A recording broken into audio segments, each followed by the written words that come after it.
Hello and welcome to Mr. Tompkins EdTech and a brand new series of videos aimed at helping you prepare for your GCSE mathematics exams. In this series I'll be giving a complete walkthrough of the GCSE mathematics practice papers to help you prepare for your exams this summer. Now there are not so many of these and you don't want to squander them, so make sure you try the paper yourself first before you look at these solutions. This particular paper is AQA November 2022.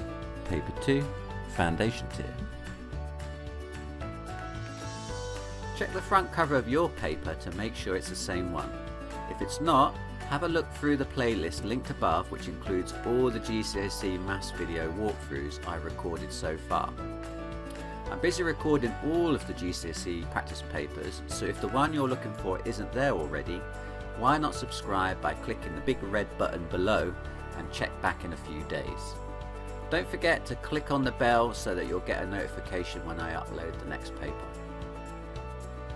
I'll put timestamps in the description below, so you can choose to watch the whole thing through, or you can click on the timestamp and jump to the particular question you need help with. If you have a question, check the comments below as someone else might have already asked the same thing. If it's a new question, leave it in the comments and I will try and answer all of them as soon as I can. Don't forget to mention which question on the paper you're referring to and try and be as specific as possible. Finally, if this video helps you with your revision, please give it a thumbs up. It will really help me out, and why not share the link with your friends because they might need a helping hand too. Okay, let's get into it. Question 1. Circle the number that is a multiple of 25. Well, a multiple of 25 is all the numbers in the 25 times table. So if I start adding 25s to 25, I get 25, 50, 75, 100. Well, I can see that 75 is a multiple of 25. It's that one. Question 2. Circle the value of the digit 3 in the number 10.23. Well, the digit 3 is that one there, isn't it? And the way numbers work, that's the tens, that's the units, that's the tenths, and that's the hundredths. Okay, so I suppose 1/10, 1/100th is what they are actually, aren't they? So yeah, so 3 of them is going to be 3 100ths. It's going to be that one there. Question 3, circle the lowest of these temperatures. We've got minus 2.1, 0.4, minus 5, and 1. So the greatest negative number is actually the smallest one, isn't it? Because the more negative it is, the less positive it is. So it's got to be that one, negative 5. Question 4, circle the letter of the shape that has exactly one line of symmetry. Well, I think it's going to be this triangle, isn't it? Because that's got one line of symmetry down the middle there. So I think it's going to be P. The reason I think it's P is that I know that rectangles have 2 lines of symmetry. You can fold them in that direction or that direction. Circles have infinite numbers of lines of symmetry, so you could do it in pretty much any direction. As long as your line of symmetry passes through the center, it's going to be a line of symmetry. And this one here hasn't got any, has it? You can't fold that one in any direction and it land totally on top of itself. So yeah, that's got 1, that's got 2, that's got an infinite number, and that's got 0. Okay, so it's P. Question 5a, simplify fully d times d. Well, when you times something by itself, you square it. So I can simplify that as writing as d squared.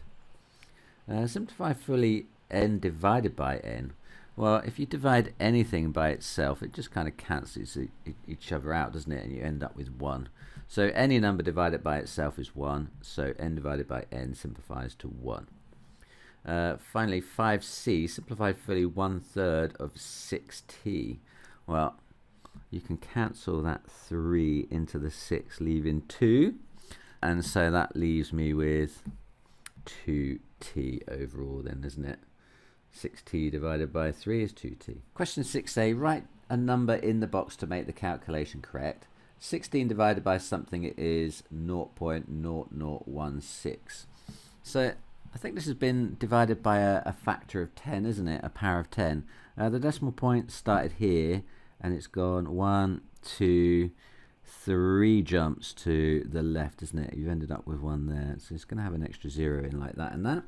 Okay, so it's gone 3 jumps to the left. That means we need to divide by 10, 100, 1,000 in order to do those 3 jumps.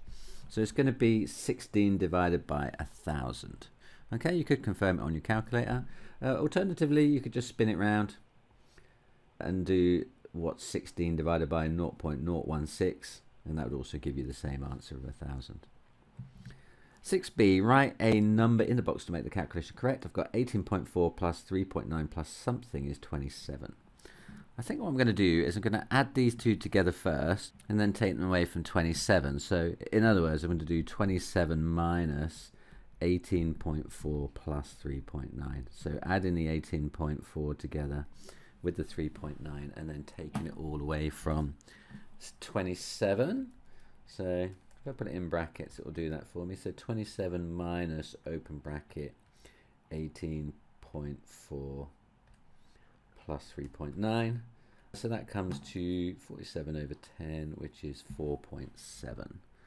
4.7. So that's the 4.7 there that I need to add on to those two to get 27. Okay. C, write the fraction in the box to make the calculation correct. 1/2 times what is 1/8. Okay, so if you remember with fraction multiplication, this one times the numerator gives you this one, and this one times the denominator gives you this one. So what would I have to multiply the numerator by to get 1? It would be 1. And what would I have to multiply the denominator by to get 8? It would be 4, wouldn't it? So it's going to be 1/4. 1/2 times 1/4 is 1/8. Question 7. 3 groups of people, A, B, and C, have taken driving tests. Here is the information about the number of tests taken by the people in A, in group A that is. One of these little donut-y circle things represents 4 people. So one test, I've got 3 of those little circle things, so that must be 12 people it represents, mustn't it? 4 little donut things will be 16, and 1.5 donuts is going to represent 4.5 of 4, which is 6. Okay, here is the information about a number of tests taken by people in B. So we've got a second group here. One test, half the number in A who have taken one test. That's what's going to be in group B. Okay, so half of one test from group A, which was 12. If I halve it, I'm going to get 6, aren't I? Test 2, 4 fewer than the number in A who have taken 2 tests. So 4 fewer than 16 would be 12. And 3 tests, 10 more than the number in A who have taken 3 tests. So 10 more than 6. That's going to be 16. So how can I show that on my diagram? Well, I'm going to need a whole circle to represent 4 plus another half circle to represent 2. To represent 12, I'm going to have 3 whole circles. And to represent 16, I'm going to have 4 whole circles like that. Okay, so that's my completed diagram. Part B says, in group C there are 25 people. 17 of these people have passed a test. One person is picked at random from C. Work out the probability that the person has not passed their test. Okay, so the probability of something happening is the number of successful outcomes divided by the total outcomes. So in this case, success would mean failure because we're looking for the probability of not passing the test. Okay, so if I've got 17 people who did pass and 25 people altogether, then the number who failed then on the top is going to be the 25 people altogether minus the 17 people who passed, and that is going to be over the 25 people I've got all together. Okay, so 25 minus 17, that is 8. So it's going to be 8 over 25 then, isn't it? That's my answer. 8 over 25. Question 8. Work out the value of 3r plus 4t when r is 13 and t is -2. Okay, so this is a substitution question. We're going to replace r with 13 here, and we're going to place the t with -2 here. Okay, so subbing those in, I'm going to get 3 lots of 13 plus 4 lots of -2. Okay, so 3 13s is 30, what's 39, isn't it? And then 4 lots of -2, that's -8. And 39 add -8, that's the same as 39 take away 8, which is going to be 31. Okay, so my answer is 31. Question 9. Hamish has saved 295 coins. Each one is a 20p coin. He gives an equal number of 20p coins to each of his 8 grandchildren. He gives them as many coins as possible. How much in pounds does he have left? He's got 8 grandchildren, so he's going to have to divide his 295 coins between them, isn't he? So what is 295 coins divided by 8? Now, according to my calculator, that comes out to be 36.875. Okay, but you can't give a grandchild 0.875 of a coin. So you're going to have to round that off. And normally we would round 0.875 up. But in this case, we're going to round it down, aren't we? Because otherwise he wouldn't have enough to give each of the children. Okay, so if each child gets 36 coins, and there are 8 of them, so that's coins each. I worked out there. Coins given is going to be the 36 coins he gives each child times 8. Okay, so what's that? 36 times 8. So he's given away 288 coins. So coins remaining. So how many coins did he need? Did he not give away? It's going to be the difference then between 295, the coins he had, minus 288, the coins he gave away. And that comes to 7. So he didn't give away 7 coins. So what is the value of the coins that he had left then? Value is going to be the 7 coins times the fact that they were worth 20p each then, wasn't it? So 7 times 0.2, that comes to £1.40 then. So £1.40. So it's got £1.40 left. What are you going to buy with that, Grandpa? Question 10. Here are 2 sets of numbers. Set A is the numbers 2, 12, 13 and 27. Set B is 1, 15, 16 and 30. One number from set A is swapped with one number from set B. The total of the numbers in each set is now the same. Which 2 numbers are swapped? Okay. How are we going to do this then? I think maybe I'm just going to work out what they both add up to first. So what does 2 plus 12 plus 13 plus 27 add up to? 2 plus 12 plus 13 plus 27. Currently it adds up to 54. And the other one, 1 plus 15 plus 16 plus 30, they add up to 62. So the difference between them then is 8, isn't it? So one is 8 more than the other. Okay, so to get them to balance out, you're going to have to take 4 from, so overall, like set A has to increase by 4 and set B has to decrease by 4, and then they'll both be equal to 58, won't they? In other words, another way of thinking about that is if you add 54 and 62 together and divide by 2, you want to get, you'll get 58, won't you? Kind of the average of those 2 amounts. Okay, so we want 58 in each. So how can we achieve that then with one swap? Okay, so the one goes up by 4 and the other one goes down by 4. So I think what we're doing is we want 2 numbers that have a difference of 4. So I guess if we swap these 2 around, the 12 and the 16, so then that would increase set A by 4 and it would decrease set B by 4, and then they would both be 58 then, wouldn't they? Okay, so which 2 numbers are swapped? 12 and 16 are swapped. Question 11. Rearrange m equals p minus 5 to make p the subject. Circle your answer. Okay, so I've got m equals p minus 5. If I add 5 to both sides, I'm going to get m plus 5 equals p then, aren't I? So that's it. M plus 5 equals p. So it's going to be that one there if I spin it around. It's that one. Question 12. Here is a distance time graph for a car between 1 p.m. and 3 p.m. So we've got distance from home up the side and time along the bottom. Work out the total time that the car is not moving between 1 p.m. and 3 p.m. Well, the car's stationary when the distance isn't changing. So it's going to be for this period and this period here. Okay, so what's that then? That's between 1:30 and 2 p.m. and between 2:30 and 2:15 to 2:30. So 1:30 to 2, that's 30 minutes, isn't it? And between 2:15 and 2:30, that's another 15 minutes. So how much time is that altogether?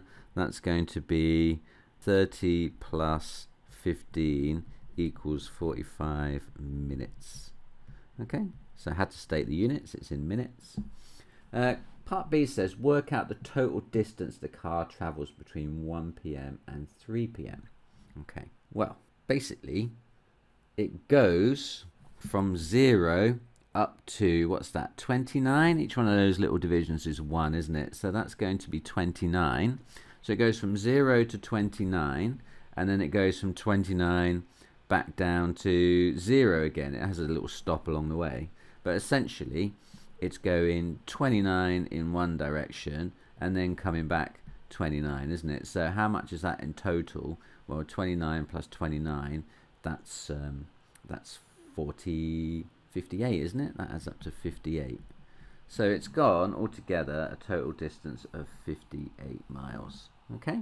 Question 13. A and B are points on a circle. C is the center of the circle. Tick one box at each statement. Line AB is a tangent to the circle. AC is an arc of the circle. Triangle ABC is equilateral. Okay, let's go through this one at a time. Line AB is a tangent to the circle. No, it is definitely not true. Tangents are lines that just kind of touch a circle like this. So they only have one point of contact on the circle. That would be a tangent. Okay, what we've got here, line AB is what we call a chord. It's not a tangent. So that cannot be true. Tangents only touch a circle once. It couldn't have 2 points on the circumference of a circle. AC is an arc of the circle. No, that's not true either, isn't it? AC is a radius. An arc would be like this part. It's like part of the edge of the circle, like that. That would be an arc. This, on the other hand, is a radius. Okay, so AC is an arc of a circle. Defo not true. Right, triangle ABC is an equilateral triangle. Well, it might be true. It's definitely isosceles because that side is the same as that one. So I guess if A and B happen to be the same distance away, it could be equilateral if that was 60. But if it was 50, then it would be isosceles. So I'm going to say that it might be true. Okay, so it might be true, that one. I mean, it doesn't look like it here. It looks like an isosceles one, but remember, it's not drawn accurately, so it could be a 60-degree angle in the top. Right, we're done. Let's move on. Question 14. To travel to a festival, a group of people will hire a minibus. This formula has all costs in pounds. Cost per person equals 165 plus the cost of the minibus divided by the number of people in the group. With 12 people in the group, the cost of the minibus will be £567. Work out the cost per person. Okay, so the cost per person is going to be 165 plus the cost of the minibus, which we've been told is 567. So plus 567 divided by the number of people. Well, we've been told that the number of people is going to be 12. Okay, so the number of people that is going to go there, that's going to be 12. Okay, so 165 plus 567 divided by 2. So this number was already in the formula, so it's already in the formula. This one came from the cost of the minibus. This one came from the number of people. So typing that into the calculator. So I'm going to press the fraction key so I can type it in just as it is on the page. So 165 plus 567 goes on the top, and then press the down button and type in the 12. Okay, that comes to 61. Okay, so that means it's going to cost each person £61. Part B says with 15 people in the group, they hire a different minibus and the cost per person will be £50. Work out the cost of the minibus. Okay, so if you remember, the cost per person of the minibus was 165 flat fee. I guess that's for the petrol or something. Plus the cost of the minibus hire divided by the number of people. Now, this time we've been given the cost per person is 50, so we know this one is 50. So 50 there, and then 165 is still 165. m is what we're trying to find, and the number of people we know is 15. Okay, so basically we need to solve for m here. Multiplying both sides by 15 to start with, so times 15 times by 15, that will cancel with that. And then 15 times 50, I think that's 750. Let me just double check. 15 times 50, that's 750. Okay, so I've got 750 equals 165 plus m.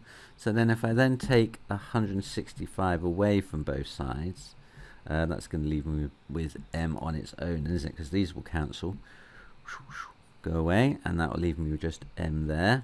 And 750 minus 165, that's 585. So the cost of this minibus is 585. Question 15. The sketch shows the line y equals x, the line A, which is vertical, and the line B, which is horizontal. The point 35 is on both line A and line B. Write down the coordinates of the points P and Q. Okay.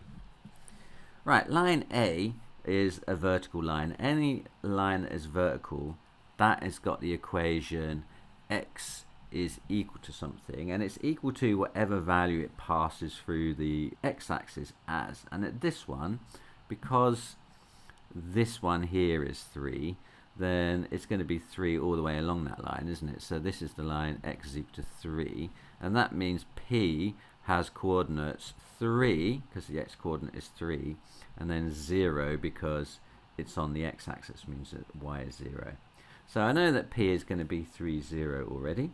Okay, and then having a look at other point we need to find, Q. Well, what do we know about that? We know it's on the line B. Horizontal lines have the equation y is equal to something, and they're equal to whatever value they pass through the y-axis at. Now, because this one here is 5, it's got to be 5 here as well, and 5 all the way along that line. In fact, y is equal to 5. Okay, so that means any point on that line has a y coordinate of 5, and that includes the point Q, because Q lies on the line. So that means that the y coordinate of Q is going to have to be a 5, but it also lies on the line y is equal to x, which means the y coordinate is equal to the x coordinate. So if the y coordinate is 5, then the x coordinate is also 5, so that's going to have to be the point 5, 5. Okay, so Q is 5, 5. Question 16. Some people are asked for the main way they listen to music. A pie chart is shown to represent their answers. You can see that some people use a phone, some listen on the radio, some on the computer, some on CD, what are CDs, and others. Okay, so 16a, work out the size of angle X. Now, before you reach for a protractor, it does say up here, not drawn accurately. Okay, so no good measuring that with the protractor. What we're going to do is we're going to use the fact that angles meeting at a point like this, all these angles together need to add up to 360 degrees, aren't they? Okay, so if we equate all the angles at the center with 360, we should be able to work out what x is. So they all add up to 360. So we've got x plus 162 plus 40 plus, don't forget this one is 90. Okay, so often people miss that one out. If you see a little square, it's 90 degrees.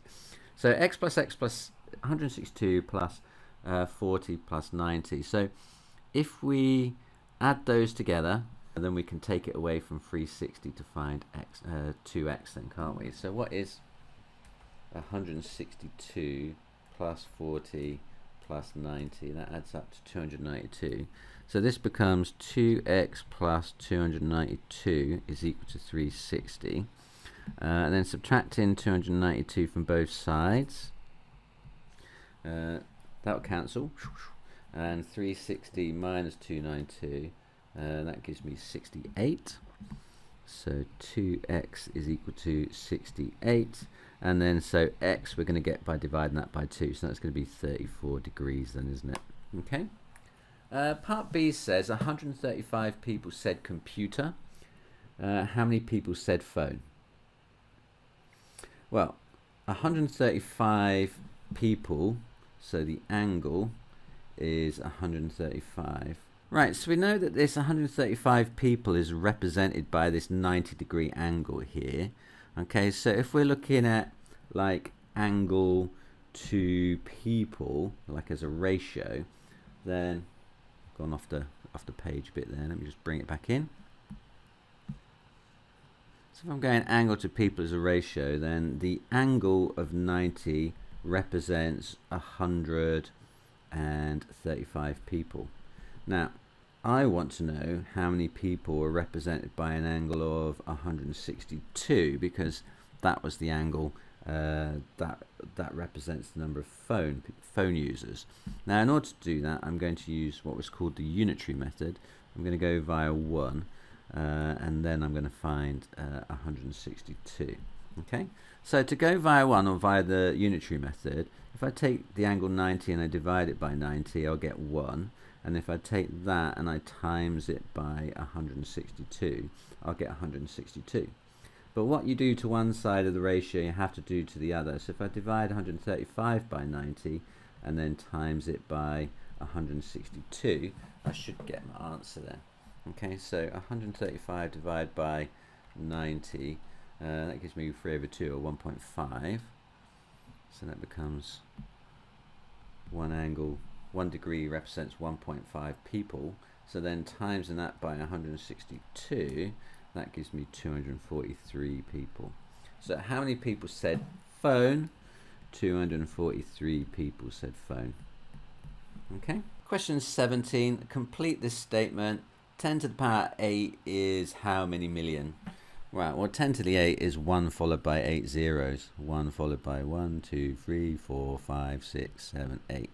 Okay, now 3 zeros is thousands, 6 zeros is millions, so we've got 100 million here then, haven't we? So 10 to the power of 8 in millions, that's 100 million. Question 18, a football team plays 2 matches. For the first match, 40,000 tickets are sold. Assume that each ticket costs £38.50.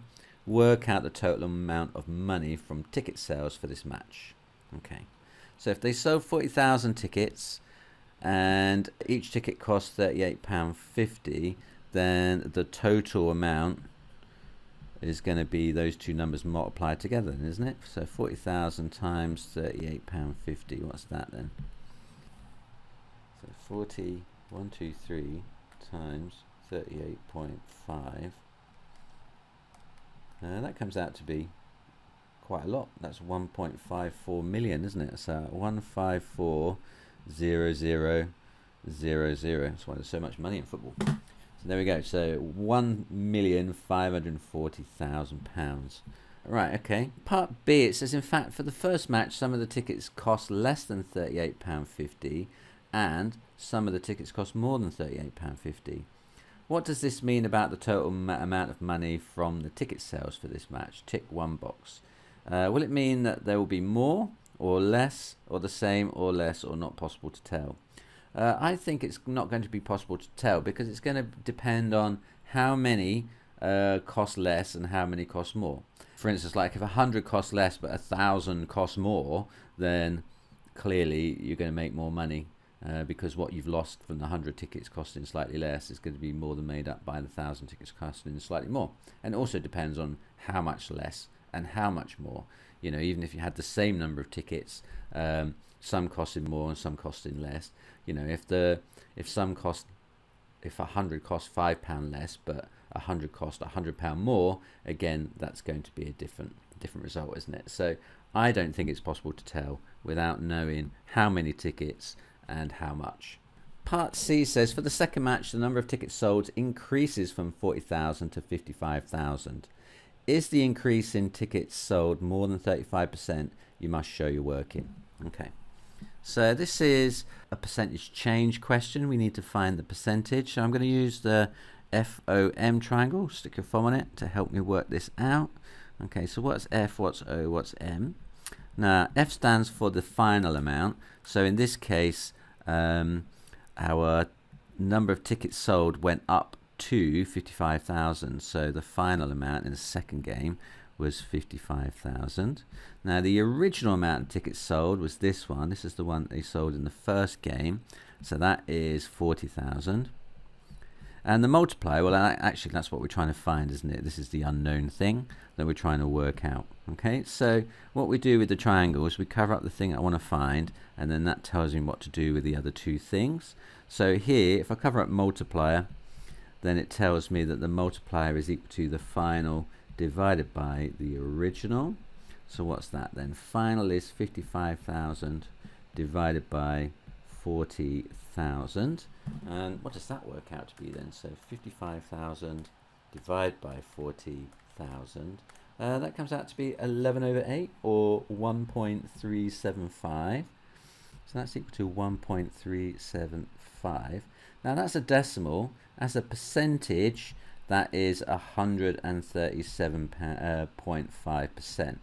Now remember, with percentage changes or percentage increases, you always start with 100%. So if it's now 137.5%, then that represents an increase of, take 100 away from it, it's going to give you 37.5%. So is this increase more than 35%? Yes, increase is more than 35%, because we found it to be 37.5%. Okay. Question 19. On a train there are between 60 and 70 people. The ratio of adults to children is 5 to 4. So work out the number of children. So work out the total number of people on the train. Okay. So if you've got 5 adults for every 4 children, they're going to come in groups of 9 then, isn't it? Because 5 plus 4 is 9. 5 plus 4 is 9. Okay, so it's going to have to be, the number of people has to be a multiple of 9. So think about the 9 times table. 9, 18, 27, 36, 45, 54, 63, 72. There's only one number between 60 and 70 that is a multiple of 9, and that's 63, isn't it? So we're looking for multiples of 9 between 60 and 70.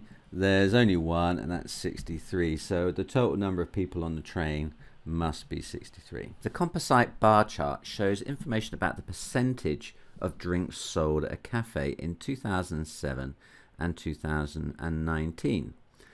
So you can see both bars are at 100% because they represent 100% of the drink sales in that year.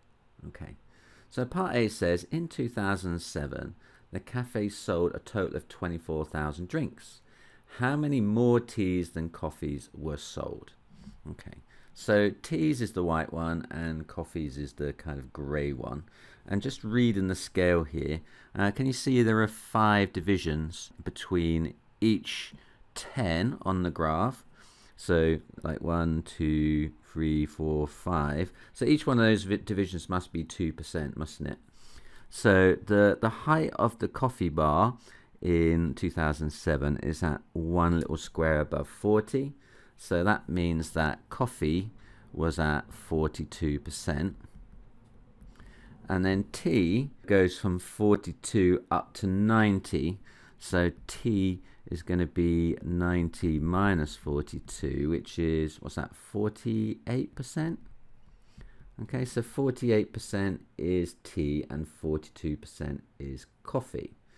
So the difference in those amounts then, so the difference between tea and coffee, that's going to be 48 minus 42. That's a 6% difference, isn't it?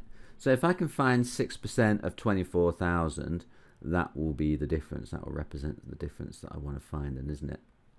So I'm going to do a little triangle, FOM, stick your thumb on it, FOM. I want to find 6% of 24,000. Okay, so the final is what I want to find. The original is 24,000. And the multiplier then is going to be 6% as a decimal, which is 0.06. Okay, so I want to find the final. So it's going to be original times multiplier. So final equals original times multiplier, which is equal to 24,000 times by 0.06. And that comes out to be what? 24,000 times 0.06? 24,000 times 0.06, and that comes out to be 1,440. Okay, so they sold 1,440 more teas than they sold coffees. Now, part B says, were more coffees sold at the cafe in 2019 than in 2007? Now, you can see the height of the bar is taller. They sold 50% of their drinks sold in 2019 was coffee, which is up on 2007. But what we don't know is how many drinks the shop sold altogether in that year. Now, obviously, if it sold the same amount of drinks as it sold in 2007, then that would be an increase in the number of coffees sold. But if they'd sold less, let's say that they only sold 10,000 drinks that year, then half of 10,000 would be 5,000. That's going to be a lot less than 42% of 24,000. So here we just can't tell because we don't know how many drinks were sold that year, and that's my reason. We don't know how many drinks were sold in 2019. Okay. A, k is a whole number between 40 and 50. The cube root of k is 3 to the nearest whole number. Work out the largest possible value of k.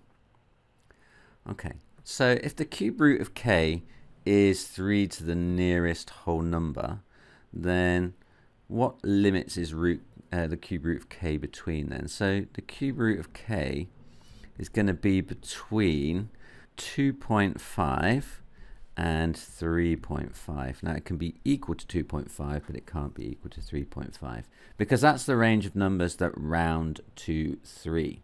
Okay, so if I want to find the largest possible value of k, then I need to cube 3.5. Then it's going to be this right limit then that is going to be the one I'm interested in. That's going to be the biggest one. Now if I cube 3.5 to the power of 3, that comes out to be 42.875. 42.875. But we were told up here that k has to be a whole number between 40 and 50. So 43 would be too big because when you cube root, it's going to be bigger than 3.5. But 42 would work, wouldn't it? So k being 42 would be fine. Because if I square root for a cube root 42, that comes out to be 3.47, which rounds down to 3. Anything bigger than that, like 43, so if I did the cube root of 43, it would be too big, wouldn't it? It would be, 3.503, and that rounds up. Okay, so 42 it is. Faye tries to solve x squared equals 100. She says the only possible value of x is 10. Give a reason why she is not correct. Well, there's another way of getting 100 from x. If you had x equals minus 10, then minus 10 times minus 10 would also be positive 100. So the reason why she's not correct is that x could also be negative 10. Okay, so that negative 10 squared is 100. Okay, so yeah, it's not the only one. There's the negative one as well. Here is a cuboid. W, x, and y are different whole numbers. So that's highlighted different, isn't it? It's bold, so just bear that in mind. The total length of all of the edges of the cuboid is 80 centimeters. The volume is greater than 200 centimeters cubed. Work out one possible set of values for w, x, and y. Now, the exam papers have words in bold that students often overlook, so don't overlook those words when we're coming up with our solutions for this. So we know that the total length of all the edges, so it's not just w, x, and y added together that is 80. It's all of the edges. And if you think about it, a cuboid has 12 edges. You've got 4 edges that are length w, those ones there. You've got 4 edges that are length x, and you've got 4 edges that are length y. Okay, so altogether then the edges of this shape are 4w plus 4x plus 4y, and they are equal to 80. Okay? Now I can factorize 4 out of that, can't I? So that's 4 lots of w plus x plus y. That's equal to 80. And then so I could then divide both sides by 4. That will cancel.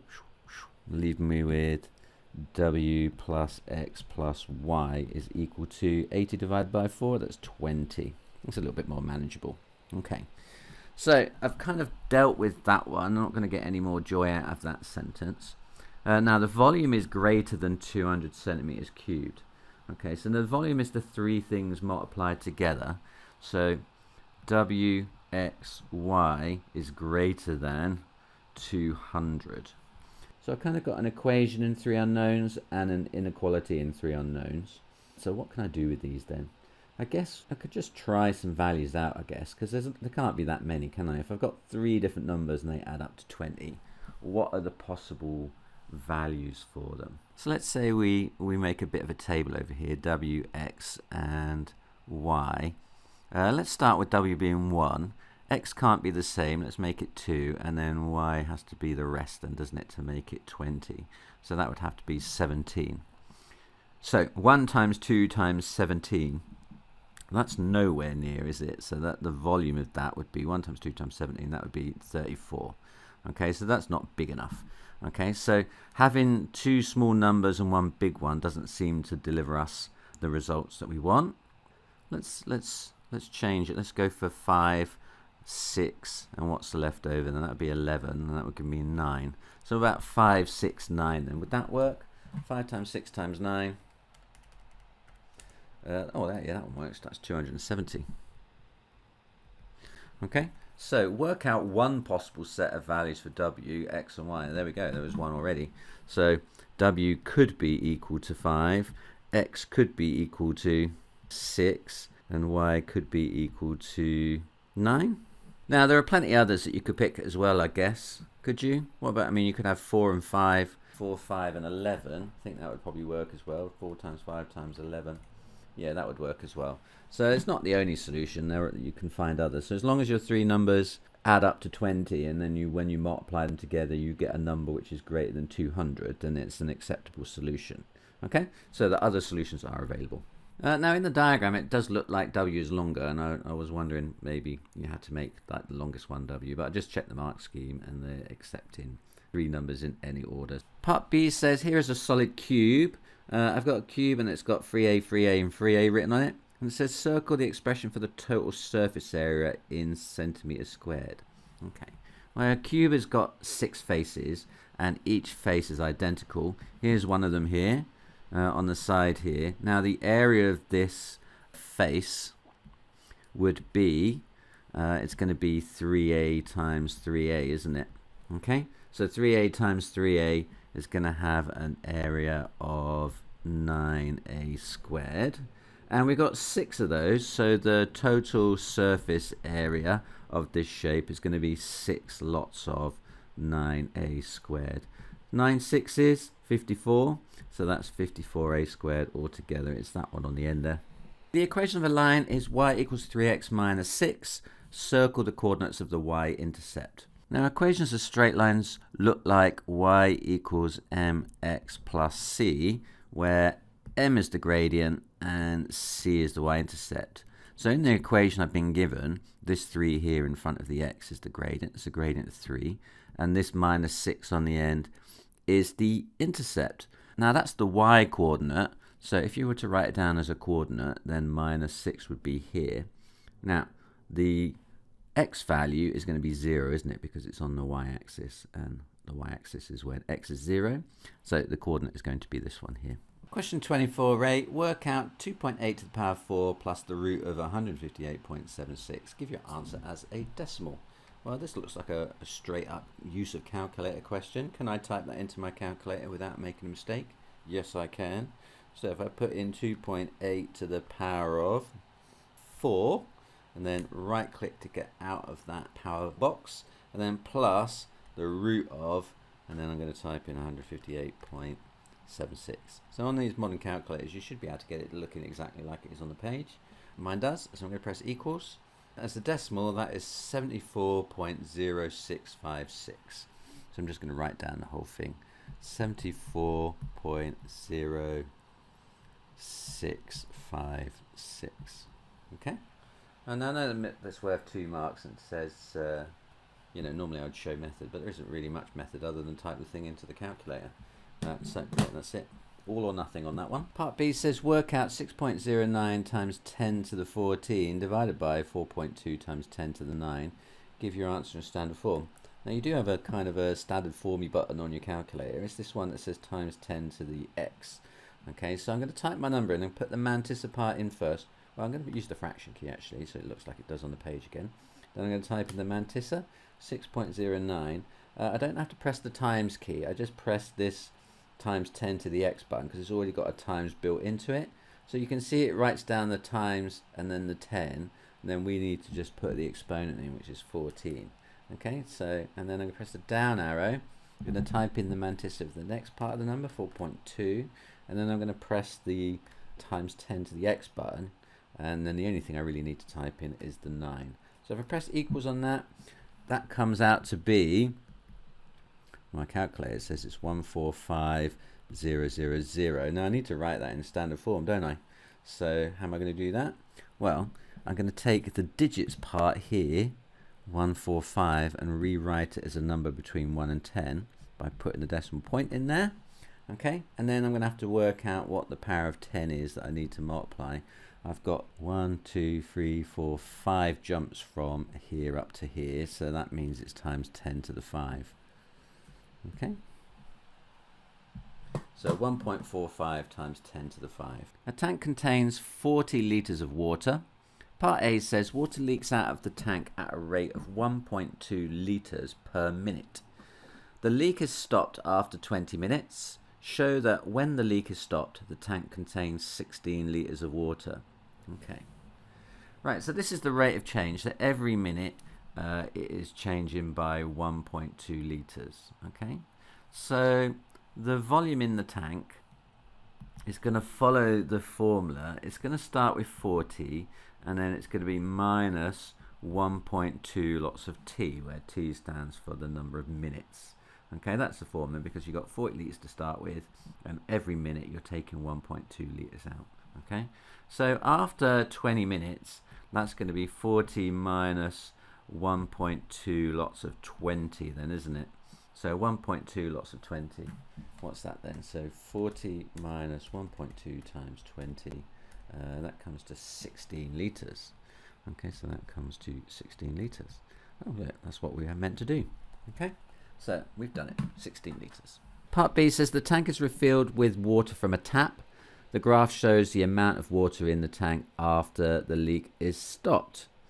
So you've got water in the tank in litres, some time passes, and obviously then they turn the tap on and it starts filling up all the way back up to 40.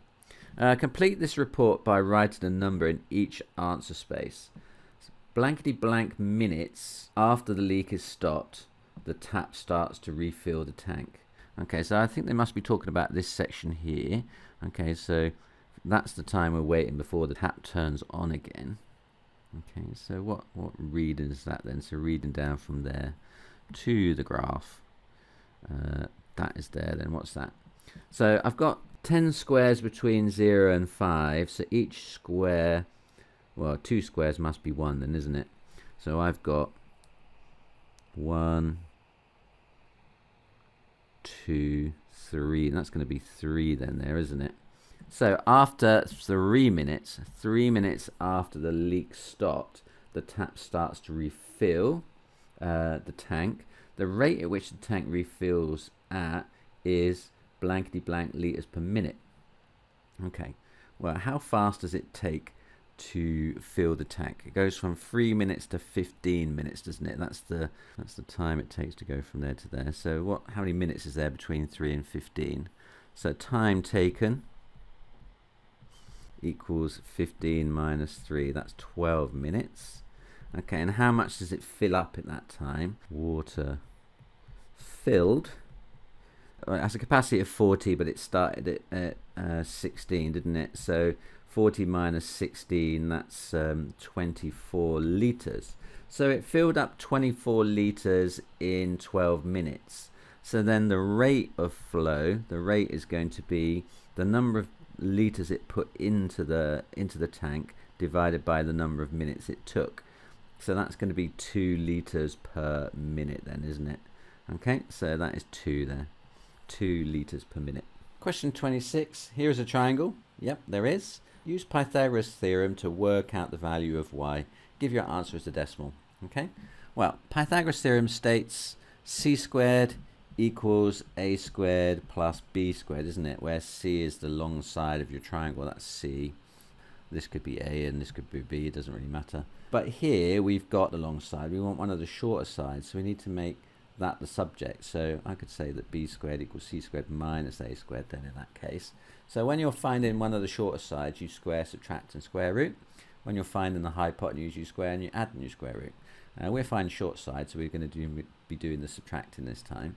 So b squared is going to be 14 squared, or y squared in this case, isn't it? Because I've got y already written on the diagram. So y squared equals 14 squared minus 9 squared. So what's that then? So 14 squared minus 9 squared. That comes out to be 115.